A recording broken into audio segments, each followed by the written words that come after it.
Let me break this down raw and real because this is a game changer. China just slammed the brakes on exporting critical materials like gallium, germanium, dysprosium, and antimony. You might not know these names, but let me tell you, they're the lifeblood of modern technology.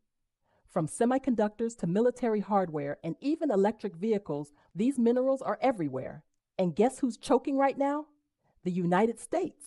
The U.S. depends on these materials for its defense systems, missiles, radar, drones. Without them, their invincible military, sitting ducks. Renewable energy slows down. Tech industry scrambling. Costs are skyrocketing, and the U.S. can't just snap its fingers to fix this. So where can they turn? Europe? Ha!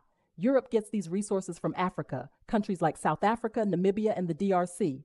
And here's the kicker. Africa is pivoting away from Europe. Why?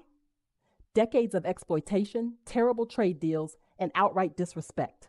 Many African nations are saying enough and are aligning with BRICS. Now let's talk about South Africa, a BRICS member.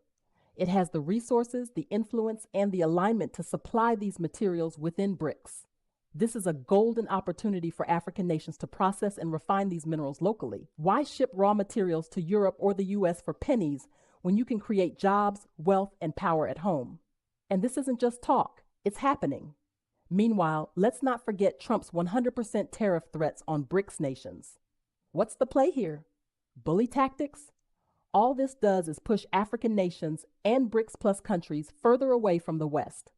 Why deal with threats when they can trade freely within BRICS, a market of 3.6 billion people that doesn't need the US dollar? That's power.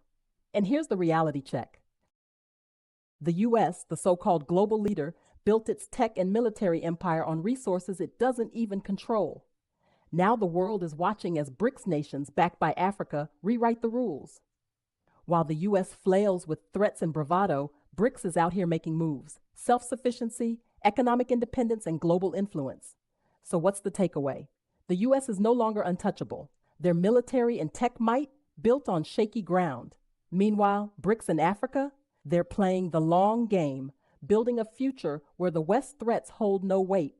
And to those still doubting BRICS' rise, watch closely because the world is shifting and the US isn't ready. Empires do fall when they have outlived their usefulness, and they usually fold from within. What items will or should be on the next list of banned exports? Let me know in the comments.